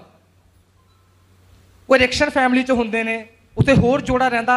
ਉਹ ਕੀ ਕਰਦਾ? ਉਹਦਾ ਪਿਤਾ ਆਪਦੀ ਛੋਟੀ ਬੇਟੀ ਨੂੰ ਉਹਨਾਂ ਨੂੰ ਕੀ ਸੌਂਪ ਕੇ, ਉਹਨਾਂ ਕੋਲ ਕੋਈ ਬੱਚਾ ਨਹੀਂ ਹੁੰਦਾ, ਉਹਨਾਂ ਨੂੰ ਸੌਂਪ ਕੇ ਚਲਿਆ ਜਾਂਦਾ ਵੀ ਮੈਂ ਹੁਣ ਇੱਥੇ ਸੇਵਾ ਨਹੀਂ ਕਰਾਂਗਾ। ਪਰਮੇਸ਼ਰ ਨੇ ਮੈਨੂੰ ਬੁਲਾਇਆ ਸੀ, ਪਰਮੇਸ਼ਰ ਮੇਰੇ ਨਾਲ ਵਫਾਦਾਰ ਨਹੀਂ ਰਹੇ, ਮੇਰੀ ਪਤਨੀ ਉਹਨਾਂ ਨੇ ਮੇਰੇ ਤੋਂ ਲੈ ਲਈ, ਹੁਣ ਮੈਂ ਇਕੱਲਾ ਇੱਥੇ ਕੀ ਕਰਾਂਗਾ। ਆਪਦੀ ਬੇਟੀ ਨੂੰ ਦੂਸਰੇ ਪਰਿਵਾਰ ਨੂੰ ਦੇ ਕੇ ਚਲੇ ਜਾਂਦੇ ਨੇ, ਆਪਦੇ ਘਰ ਦੇ ਵਿੱਚ ਵਾਪਸ ਚਲੇ ਜਾਂਦੇ ਨੇ। ਉਸ ਤੋਂ ਬਾਅਦ ਕੀ ਹੁੰਦਾ ਕਿ ਜੋ ਉਹ ਰਿਕਸ਼ਨ ਫੈਮਿਲੀ ਹੁੰਦੀ ਆ, ਉਸ ਬੇਟੀ ਦੇ ਨਾਲ MG ਹੁੰਦਾ। MG ਨੂੰ ਲੈ ਕੇ ਅਮਰੀਕਾ ਦੇ ਵਿੱਚ ਜਾਂਦੇ ਨੇ। ਉਸ ਬੇਟੀ ਨੂੰ ਅਮਰੀਕਾ ਦੇ ਵਿੱਚ ਲੈ ਕੇ ਜਾਂਦੇ ਨੇ। ਅਮਰੀਕਾ ਦੇ ਵਿੱਚ ਕੀ ਹੁੰਦਾ? ਉਸਨੂੰ ਇੱਕ ਚੰਗੇ ਕਾਲਜ ਦੇ ਵਿੱਚ, ਯੂਨੀਵਰਸਿਟੀ ਦੇ ਵਿੱਚ ਪੜ੍ਹਾਉਂਦੇ ਨੇ। ਉਸ ਤੋਂ ਬਾਅਦ ਉਹ ਵੀ ਕ੍ਰਿਸਚਨ ਹੁੰਦੇ ਨੇ, ਉਹਨੂੰ ਬਾਈਬਲ ਸਟੱਡੀ ਕਰਾਉਂਦੇ ਨੇ। ਬਾਈਬਲ ਸਟੱਡੀ ਕਰਨ ਤੋਂ ਬਾਅਦ ਉਹ ਬੇਟੀ ਇੱਕ ਸਕੂਲ ਦੀ ਪ੍ਰਿੰਸੀਪਲ ਬਣ ਜਾਂਦੀ ਆ। ਜਦੋਂ ਇੱਕ ਸਕੂਲ ਦੀ ਪ੍ਰਿੰਸੀਪਲ ਬਣਦੀ ਆ, ਉਸਦਾ ਵਿਆਹ ਹੋ ਜਾਂਦਾ, ਇੱਕ ਚੰਗੇ ਪਤੀ ਦੇ ਨਾਲ ਉਸਦੀ ਮੈਰਿਜ ਹੋ ਜਾਂਦੀ ਆ। ਉਸ ਤੋਂ ਬਾਅਦ ਕੀ ਹੁੰਦਾ? ਇੱਕ ਦਿਨ ਉਹ ਘਰੇ ਹੁੰਦੀ ਆ। ਉਹਦੇ ਜੋ ਉਹਦੀ ਮਾਤਾ ਹੁੰਦੀ ਆ ਸਵੇਆ ਫਲੱਡ, ਜਦੋਂ ਉਸ ਬੱਚੇ ਨੂੰ ਪਰਮੇਸ਼ਰ ਦੇ ਵਚਨ ਬਾਰੇ ਦੱਸਦੀ ਹੁੰਦੀ ਹੈ, ਜੋ ਉਹਨਾਂ ਵਾਸਤੇ ਰੋਜ਼ ਭੋਜਨ ਲੈ ਕੇ ਆਉਂਦਾ। ਉਹ ਫ੍ਰੈਂਚ ਭਾਸ਼ਾ ਬੋਲਦੀ, ਫ੍ਰੈਂਚ। ਉਹ ਭੈਣ ਨੂੰ ਭਾਸ਼ਾ ਨਹੀਂ ਹੁੰਦੀ, ਛੋਟੇ ਬੱਚੇ ਨੂੰ ਟੁੱਟੀ ਫੁੱਟੀ ਭਾਸ਼ਾ ਦੇ ਵਿੱਚ ਉਸ ਬੱਚੇ ਨੂੰ ਕੀ ਆ, ਪਰਮੇਸ਼ਰ ਦੇ ਵਚਨ ਬਾਰੇ ਦੱਸਦੀ ਆ। ਜਦੋਂ ਤੁਹਾਡੇ ਕੋਲ ਪਰਮੇਸ਼ਰ ਦਾ ਆਤਮਾ ਹੋਵੇਗਾ, ਤੁਹਾਡੀ ਭਾਸ਼ਾ ਚਾਹੇ ਟੁੱਟੀ ਫੁੱਟੀ ਹੋਵੇਗੀ, ਪਰ ਉਹ ਵੀ ਲੋਕਾਂ ਦੀ ਜ਼ਿੰਦਗੀ ਨੂੰ ਬਦਲੇਗੀ। ਬੋਲੀ ਹਾਲੇਲੂਇਆ। ਜਦੋਂ ਭੈਣ ਅਮਰੀਕਾ ਦੇ ਵਿੱਚ ਰਹਿੰਦੀ ਆ, ਉਹ ਬੇਟੀ ਉਸਦੀ, ਉਹਨੂੰ ਕੋਈ ਲੈਟਰ ਆਉਂਦਾ, ਉਹ ਸਾਰਾ ਨਿਊਜ਼ਪੇਪਰ ਫ੍ਰੈਂਚ ਭਾਸ਼ਾ ਦੇ ਵਿੱਚ ਲਿਖਿਆ ਹੁੰਦਾ। ਉਸਦੇ ਤੋਂ ਜਦੋਂ ਦੇਖਦੀ ਆ, ਉਸ ਤੇ ਉਹਨੂੰ ਇੱਕ ਚਿੱਟਾ ਕ੍ਰਾਸ ਮਿਲਦਾ, ਉਸਦੇ ਸਵਿਆ ਫਲੱਡ ਦੇ ਬਾਰੇ, ਉਸਦੀ ਮੰਮੀ ਦੇ ਬਾਰੇ ਉਸ ਨਿਊਜ਼ਪੇਪਰ ਦੇ ਉੱਤੇ ਲਿਖਿਆ ਹੁੰਦਾ। ਉਹ ਸੋਚਦੀ ਆ ਕਿ ਇਹ ਜੋ ਚਿੱਟਾ ਕ੍ਰਾਸ ਲੱਗਿਆ ਤਾਂ ਮੇਰੀ ਮੰਮੀ ਦੀ ਕਬਰ ਆ, ਇਹ ਤਾਂ ਮੇਰੀ ਮਾਤਾ ਦੇ ਬਾਰੇ ਲਿਖਿਆ ਹੋਇਆ ਹੈਗਾ, ਕਿਉਂਕਿ ਉਹਦੇ ਦੂਸਰੀ ਫੈਮਿਲੀ ਨੂੰ ਦੇ ਦਿੱਤੀ ਗਈ ਸੀ। ਉਸ ਨੂੰ ਦੱਸ ਦਿੱਤਾ ਜਾਂਦਾ ਵੀ ਤੇਰੀ ਮੰਮੀ ਦੀ ਡੈਥ ਹੋ ਗਈ ਸੀ। ਉਹਨੂੰ ਪਤਾ ਲੱਗਦਾ ਕਿ ਇਹ ਤਾਂ ਮੇਰੀ ਮੰਮੀ ਦੇ ਬਾਰੇ ਇਸ ਦੇ ਵਿੱਚ ਲਿਖਿਆ ਹੋਇਆ ਹੈ। ਉਹ ਬਹੁਤ ਰੋਂਦੀ ਆ ਉਸ ਜਗ੍ਹਾ ਤੇ ਬੈਠ ਕੇ ਕਿ ਮੈਂ, ਪਰਮੇਸ਼ਵਰ ਨੇ ਮੇਰੀ ਮਾਤਾ ਨੂੰ ਮੇਰੇ ਤੋਂ ਲੈ ਲਿਆ। ਉਸਦੇ ਡੈਡੀ ਦੂਰ ਚਲੇ ਜਾਂਦੇ ਨੇ। ਜਦੋਂ ਆਪਦੇ ਡੈਡੀ ਦੇ ਨਾਲ ਮਿਲਦੀ ਆ, ਉਹਦੇ ਡੈਡੀ ਕੀ ਆ 70 ਸਾਲ ਦੇ ਹੋ ਚੁੱਕੇ ਹੁੰਦੇ ਨੇ। ਜਦੋਂ ਆਪਦੇ ਡੈਡੀ ਦੇ ਨਾਲ, ਉਹਦੇ ਡੈਡੀ ਨੇ ਦੂਸਰਾ ਵਿਆਹ ਕਰਾ ਲਿਆ ਹੁੰਦਾ, 3-4 ਬੱਚੇ ਹੁੰਦੇ ਨੇ ਉਹਨਾਂ ਦੇ। ਆਪਦੇ ਡੈਡੀ ਕੋਲ ਜਾਂਦੀ ਆ, ਕਹਿੰਦੀ ਡੈਡੀ ਤੁਹਾਨੂੰ ਪਰਮੇਸ਼ਵਰ ਨੇ ਅਫਰੀਕਾ ਦੇ ਵਿੱਚ ਸੇਵਾ ਕਰਨ ਦੇ ਲਈ ਭੇਜਿਆ ਸੀ, ਪਰ ਅੱਜ ਤੁਸੀਂ ਇੱਥੇ ਬੈਠ ਕੇ ਸ਼ਰਾਬ ਪੀ ਰਹੇ ਹੋ। ਉਹ ਡੈਡੀ ਉਹਨੂੰ ਕੀ ਕਹਿੰਦਾ ਕਿ ਪ੍ਰਭੂ ਮੇਰੇ ਨਾਲ ਵਫਾਦਾਰ ਨਹੀਂ ਆ, ਮੈਂ ਸੇਵਾ ਕਰਨ ਦੇ ਲਈ ਗਿਆ ਪ੍ਰਭੂ ਦੀ, ਪਰ ਪ੍ਰਭੂ ਨੇ ਮੇਰੀ ਪਤਨੀ ਨੂੰ ਮੇਰੇ ਤੋਂ ਲੈ ਲਿਆ। ਜਦੋਂ ਉਹਦੀ ਪਤਨੀ, ਉਹਦੀ ਬੱਚੀ ਉਹਨੂੰ ਕਹਿੰਦੀ ਆ ਕਿ ਪ੍ਰਭੂ ਬਹੁਤ ਵਫਾਦਾਰ ਨੇ, ਉਹਨੂੰ ਗੁੱਸੇ ਹੋ ਜਾਂਦਾ, ਪ੍ਰਭੂ ਵਫਾਦਾਰ ਨਹੀਂ ਆ, ਪ੍ਰਭੂ ਸਾਡੀ ਪ੍ਰਾਰਥਨਾ ਨਹੀਂ ਸੁਣਦਾ। ਉਸ ਤੋਂ ਬਾਅਦ ਕੀ ਹੁੰਦਾ, ਉਹ ਭੈਣ ਇੱਕ ਇੰਗਲੈਂਡ ਦੇ ਵਿੱਚ, ਲੰਡਨ ਦੇ ਵਿੱਚ ਇੱਕ ਬਹੁਤ ਹੀ ਵੱਡਾ ਕਰੂਸਟ ਹੁੰਦਾ, ਬਹੁਤ ਵੱਡੀ ਬੰਦਗੀ ਹੁੰਦੀ ਆ। ਉਸ ਬੰਦਗੀ ਦੇ ਵਿੱਚ ਪਾਸਟਰ ਆਏ ਹੁੰਦੇ ਨੇ ਸਾਊਥ ਅਫਰੀਕਾ ਤੋਂ, ਬਹੁਤ ਵੱਡਾ ਇਕੱਠ ਹੁੰਦਾ ਗਾ ਉਸ ਜਗ੍ਹਾ ਤੇ। ਜਦੋਂ ਉਹ ਭਾਈ ਸਾਊਥ ਅਫਰੀਕਾ ਦੇ ਬਾਰੇ ਗੱਲ ਕਰਦੇ ਨੇ, ਉਹ ਪਾਸਟਰ ਸਾਊਥ ਅਫਰੀਕਾ ਦੇ ਬਾਰੇ ਵੀ ਬਹੁਤ ਲੋਕ ਉੱਥੇ ਪ੍ਰਭੂ ਦੇ ਕੰਮ ਦੁਆਰਾ ਬਚ ਗਏ, ਉਹ ਭੈਣ ਬਹੁਤ ਰੋ ਰਹੀ ਹੁੰਦੀ ਆ। ਉਸ ਪਾਸਟਰ ਦੇ ਕੋਲ ਜਾ ਕੇ ਕੀ ਕਹਿੰਦੀ ਆ ਕਿ ਪਾਸਟਰ ਜੀ, ਮੇਰੀ ਜੋ ਮਾਤਾ ਸੀ ਉਹ ਅਫਰੀਕਾ ਦੇ ਵਿੱਚ ਮਰ ਗਈ ਸੀ, ਮੇਰੀ ਮਾਤਾ ਅਫਰੀਕਾ ਦੇ ਵਿੱਚ ਮਰ ਗਈ ਸੀ, ਉੱਥੇ ਉਹਨਾਂ ਦੀ ਕਬਰ ਆ, ਮੇਰੀ ਮਾਤਾ ਦਾ ਨਾਮ ਸਵਿਆ ਫਲੱਡ ਆ। ਸਭ ਤੋਂ ਬਹੁਤ ਦੁਖੀ ਹੋ ਕੇ ਉਹਦੇ ਚਰਨਾਂ ਦੇ ਵਿੱਚ ਬੈਠ ਜਾਂਦੀ ਆ। ਪਰ ਉਹ ਜੋ ਪਾਸਟਰ ਹੁੰਦੇ ਨੇ, ਉਹ ਬੜੇ ਨਮਰਤਾ ਦੇ ਨਾਲ, ਬੜੀ ਹੰਮਲਤਾ ਦੇ ਨਾਲ ਉਹਨੂੰ ਆਪਣੇ ਗਲ ਦੇ ਨਾਲ ਲਾਉਂਦੇ ਨੇ, ਉਹਦੇ ਨਾਲ ਹੱਥ ਮਿਲਾਉਂਦੇ ਨੇ। ਉਹਨੂੰ ਕੀ ਕਹਿੰਦੇ ਨੇ, ਕਹਿੰਦਾ ਮੈਂ ਉਹੀ ਮੁੰਡਾ ਹਾਂ ਜਿਹਨੂੰ ਤੇਰੀ ਮੰਮੀ ਨੇ ਵਚਨ ਸੁਣਾਇਆ ਸੀ। ਬੋਲੀ ਹਾਲੇਲੂਇਆ। ਮੈਂ ਉਹੀ ਮੁੰਡਾ ਹਾਂ ਜਿਹਨੂੰ ਤੇਰੀ ਮੰਮੀ ਨੇ ਵਚਨ ਸੁਣਾਇਆ ਸੀ। ਅੱਜ ਤੇਰੀ ਮੰਮੀ ਦੇ ਕਾਰਨ ਅਫਰੀਕਾ ਦੇ ਵਿੱਚ 1,10,000 ਲੋਕ ਯਿਸੂ ਮਸੀਹ ਨੂੰ ਜਾਣਦੇ ਨੇ। ਬੋਲੀ ਆਮੀਨ, ਹਾਲੇਲੂਇਆ। ਉਹ ਕਹਿੰਦਾ ਮੈਂ ਉਹੀ ਮੁੰਡਾ ਹਾਂ, ਮੈਂ ਉਹੀ ਮੁੰਡਾ ਹਾਂ। ਤੁਹਾਡੀ ਮੰਮੀ ਵਾਸਤੇ, ਤੁਹਾਡੇ ਡੈਡੀ ਵਾਸਤੇ ਮੈਂ ਰੋਟੀ ਲੈ ਕੇ ਜਾਂਦਾ ਸੀ, ਮੈਂ ਆਂਡੇ ਲੈ ਕੇ ਜਾਂਦਾ ਸੀ, ਮੈਂ ਦੁੱਧ ਲੈ ਕੇ ਜਾਂਦਾ ਸੀ। ਅੱਜ ਤੁਹਾਡੀ ਮੰਮੀ ਦੇ ਕਾਰਨ, ਤੁਹਾਡੀ ਮੰਮੀ ਨੇ ਮੈਨੂੰ ਵਚਨ ਸੁਣਾਇਆ। ਅੱਜ ਅਫਰੀਕਾ ਦੇ ਵਿੱਚ 1,10,000 ਲੋਕ ਯਿਸੂ ਮਸੀਹ ਦੇ ਬਾਰੇ ਜਾਣਦੇ ਨੇ। ਬੋਲੀ ਹਾਲੇਲੂਇਆ, ਹਾਲੇਲੂਇਆ। ਜੋ ਤੁਸੀਂ ਪ੍ਰਾਰਥਨਾ ਕਰੋਗੇ, ਕਿੰਨੇ ਲੋਕਾਂ ਨੂੰ ਬਚਾਇਆ ਸੀ ਉਸ ਭੈਣ ਨੇ? ਇੱਕ ਜਾਣੇ ਨੂੰ। ਇੱਕ ਜਾਣੇ ਨੇ ਕਿੰਨੇ ਲੋਕਾਂ ਨੂੰ ਬਚਾ ਲਿਆ? 1,10,000 ਨੂੰ। ਬੋਲੀ ਹਾਲੇਲੂਇਆ। ਇਹ ਹੈ ਪਰਮੇਸ਼ਵਰ ਦੀ ਸਾਮਰਥ, ਇਹ ਪਰਮੇਸ਼ਵਰ ਦੀ ਸਾਮਰਥ ਹੈ। ਉਹ ਪਾਸਟਰ ਉਸ ਨੂੰ ਕਹਿੰਦਾ ਕਿ ਮੈਂ ਬਹੁਤ ਸੋਚਦਾ ਸੀ ਵੀ ਮੈਂ ਤੈਨੂੰ ਭੈਣ ਮਿਲਾਂ, ਵੀ ਤੂੰ ਮੇਰੇ ਹੱਥਾਂ 'ਚ ਛੋਟੀ ਹੁੰਦੀ ਖੇਡਦੀ ਹੁੰਦੀ ਸੀ, ਵੀ ਮੈਂ ਤੈਨੂੰ ਕਿਸੇ ਸਮੇਂ ਮਿਲਾਂ, ਪਰ ਅੱਜ ਪਰਮੇਸ਼ਵਰ ਨੇ ਮੈਨੂੰ ਤੇਰੇ ਨਾਲ ਮਿਲਾਇਆ ਹੈ। ਇਹ ਪਰਮੇਸ਼ਵਰ ਦਾ ਕੰਮ ਹੈ। ਬੋਲੀ ਹਾਲੇਲੂਇਆ। ਇਹ ਪਰਮੇਸ਼ਵਰ ਦੀ ਸਾਮਰਥ ਹੈ ਜੋ ਸਾਡੀ ਜ਼ਿੰਦਗੀਆਂ ਦੇ ਵਿੱਚ ਕੰਮ ਕਰਦੀ ਹੈ। ਇਹ ਪਰਮੇਸ਼ਵਰ ਦਾ ਅਭਿਸ਼ੇਕ ਹੈ ਜੋ ਸਾਡੀ ਜ਼ਿੰਦਗੀਆਂ ਦੇ ਵਿੱਚ ਕੰਮ ਕਰਦਾ ਹੈ। ਇਹ ਪਰਮੇਸ਼ਵਰ ਦੀ ਗ੍ਰੇਸ ਹੈ ਜੋ ਸਾਡੀ ਜ਼ਿੰਦਗੀਆਂ ਨੂੰ ਸੇਮ ਨਹੀਂ ਰਹਿਣ ਦਿੰਦੀ। ਇਹ ਪਰਮੇਸ਼ਵਰ ਦੀ ਸਾਮਰਥ ਹੈ ਜੋ ਸਾਨੂੰ ਉੱਚਾ ਚੱਕਦੀ ਹੈ। ਇਹ ਪਰਮੇਸ਼ਵਰ ਦਾ ਪ੍ਰੇਮ ਹੈ ਜੋ ਅਸੀਂ ਅੱਜ ਇਸ ਜਗ੍ਹਾ ਤੇ ਜਿੰਦਾ ਖੜੇ ਹਾਂ, ਪਰਮੇਸ਼ਵਰ ਦੀ ਆਰਾਧਨਾ ਕਰ ਰਹੇ ਹਾਂ, ਪਰਮੇਸ਼ਵਰ ਦੀ ਬੰਦਗੀ ਕਰ ਰਹੇ ਹਾਂ, ਪਰਮੇਸ਼ਵਰ ਦੇ ਵਚਨ ਨੂੰ ਸੁਣ ਰਹੇ ਹਾਂ, ਉਹਦੇ ਵਚਨ ਨੂੰ ਸੁਣਾ ਰਹੇ ਹਾਂ। ਲੋਕਾਂ ਤੱਕ ਪਰਮੇਸ਼ਵਰ ਦੇ ਵਚਨ ਨੂੰ ਲੈ ਕੇ ਜਾਓ ਤਾਂ ਤੁਹਾਡੇ ਨਾਮ ਨੂੰ ਤੁਹਾਡਾ ਪਰਮੇਸ਼ਵਰ ਉੱਚਾ ਕਰੇਗਾ। ਬੋਲੀ ਆਮੀਨ। ਲੋਕਾਂ ਤੱਕ ਪਰਮੇਸ਼ਵਰ ਦੇ ਵਚਨ ਨੂੰ ਲੈ ਕੇ ਜਾਓ, ਤੁਹਾਡਾ ਪਰਮੇਸ਼ਵਰ ਤੁਹਾਡੇ ਨਾਮ ਨੂੰ ਉੱਚਾ ਕਰੇਗਾ। ਉਹ ਵਫਾਦਾਰ ਪਰਮੇਸ਼ਵਰ ਹੈ, ਉਹ ਕਦੇ ਵੀ ਨਹੀਂ ਛੱਡਦਾ। God is a faithful God. He never leaves you. ਉਹ ਤੁਹਾਨੂੰ ਕਦੇ ਵੀ ਛੱਡਦਾ ਨਹੀਂ ਆ। ਬਹੁਤ ਹੀ ਵਫਾਦਾਰ ਪਰਮੇਸ਼ਵਰ ਹੈ। ਆਈਏ ਸਾਰੇ ਭੈਣ ਭਾਈ ਆਪਣੇ ਘਰਾਂ ਦੇ ਵਿੱਚ ਜਦੋਂ ਜਾਈਏ, ਪ੍ਰਾਰਥਨਾ ਦੇ ਵਿੱਚ ਰਹੀਏ, ਆਤਮਾ ਦੇ ਵਿੱਚ ਰਹੀਏ। ਆਤਮਾ ਦੇ ਵਿੱਚ ਚੱਲਣ ਵਾਲਾ ਵਿਅਕਤੀ, ਮੈਂ ਤੁਹਾਨੂੰ ਦੱਸਿਆ, ਹਮੇਸ਼ਾ ਪਰਮੇਸ਼ਵਰ ਦੀ ਆਵਾਜ਼ ਨੂੰ ਸੁਣਦਾ ਹੈ ਜੋ ਪਰਮੇਸ਼ਵਰ ਉਸ ਨੂੰ ਆਖਦਾ ਹੈ। ਦਾਊਦ ਨੂੰ ਆਖਿਆ ਤੂੰ ਲੜਨ ਦੇ ਲਈ ਜਾ, ਉਹ ਗਿਆ। ਦਾਊਦ ਨੂੰ ਆਖਿਆ ਤੂੰ ਲੜਨ ਦੇ ਲਈ ਨਾ ਜਾ, ਉਹ ਨਹੀਂ ਗਿਆ। ਜਦੋਂ ਤੁਸੀਂ ਪਰਮੇਸ਼ਰ ਦੀ ਆਵਾਜ਼ ਨੂੰ ਸੁਣੋਗੇ ਤੁਹਾਡੀਆਂ ਪਰਿਸਥਿਤੀਆਂ ਵੀ ਬਦਲਣਗੀਆਂ ਆਮੀਨ। ਜਦੋਂ ਤੁਸੀਂ ਯਿਸੂ ਮਸੀਹ ਦੀ ਆਵਾਜ਼ ਨੂੰ ਸੁਣੋਗੇ ਤੁਹਾਡੇ ਹਾਲਾਤ ਵੀ ਬਦਲਣਗੇ ਆਮੀਨ। ਜਦੋਂ ਤੁਸੀਂ ਪਰਮੇਸ਼ਰ ਦੀ ਆਵਾਜ਼ ਨੂੰ ਸੁਣੋਗੇ ਤੁਹਾਡੇ ਘਰ ਕੱਚੇ ਨੇ ਪੱਕੇ ਹੋ ਜਾਣਗੇ ਆਮੀਨ। ਤੁਸੀਂ ਪਰਮੇਸ਼ਰ ਦੀ ਆਵਾਜ਼ ਨੂੰ ਸੁਣੋਗੇ ਤੁਸੀਂ ਕਿਰਾਏ ਤੇ ਰਹਿਣੇ ਹੋ ਪਰਮੇਸ਼ਰ ਤੁਹਾਨੂੰ ਆਪਣਾ ਘਰ ਦੇਣਗੇ ਆਮੀਨ। ਜਦੋਂ ਤੁਸੀਂ ਪਰਮੇਸ਼ਰ ਦੀ ਆਵਾਜ਼ ਨੂੰ ਸੁਣੋਗੇ ਤੁਹਾਡੇ ਕੋਲ ਬੱਚਾ ਨਹੀਂ ਹੈ ਪਰਮੇਸ਼ਰ ਤੁਹਾਨੂੰ ਬੱਚਾ ਦੇਣਗੇ ਆਮੀਨ। ਜਦੋਂ ਤੁਸੀਂ ਪਰਮੇਸ਼ਰ ਦੀ ਆਵਾਜ਼ ਨੂੰ ਸੁਣੋਗੇ ਤੁਸੀਂ ਕਿਸੇ ਬਿਮਾਰੀ ਦੇ ਵਿੱਚੋਂ ਤੁਸੀਂ ਚੰਗੇ ਹੋ ਜਾਵੋਗੇ ਆਮੀਨ। ਜਦੋਂ ਤੁਸੀਂ ਪਰਮੇਸ਼ਰ ਦੀ ਆਵਾਜ਼ ਨੂੰ ਸੁਣੋਗੇ ਤੁਸੀਂ ਕਿਸੇ ਐਸੇ ਹਾਲਾਤ ਦੇ ਵਿੱਚੋਂ ਕਿ ਇਥੋਂ ਨਿਕਲਣਾ ਮੁਸ਼ਕਿਲ ਆ, ਇਥੋਂ ਨਿਕਲਣਾ ਬਿਲਕੁਲ ਆਸਾਨ ਨਹੀਂ ਆ, ਪਰਮੇਸ਼ਰ ਤੁਹਾਡੀ ਜ਼ਿੰਦਗੀ ਨੂੰ ਬਦਲ ਦੇਣਗੇ। ਬੋਲੀ ਆਮੀਨ। ਮੈਂ ਲਾਸਟ ਦੇ ਵਿੱਚ ਤੁਹਾਨੂੰ ਇਹੀ ਕਹਿਣਾ ਚਾਹਣਾ ਕਿ ਹਮੇਸ਼ਾ ਪਰਮੇਸ਼ਰ ਨੂੰ ਆਪਣੀ ਜ਼ਿੰਦਗੀ ਦੇ ਵਿੱਚ ਪਹਿਲੇ ਸਥਾਨ ਤੇ ਰੱਖੋ ਤਾਂ ਪਰਮੇਸ਼ਰ ਵੀ ਤੁਹਾਨੂੰ ਹਮੇਸ਼ਾ ਪਹਿਲੇ ਸਥਾਨ ਤੇ ਰੱਖਣਗੇ। ਪਰਮੇਸ਼ਰ ਤੁਹਾਨੂੰ ਆਸ਼ੀਸ਼ ਦੇਣ, ਬਰਕਤ ਦੇਣ। ਜੈ ਮਸੀਹ।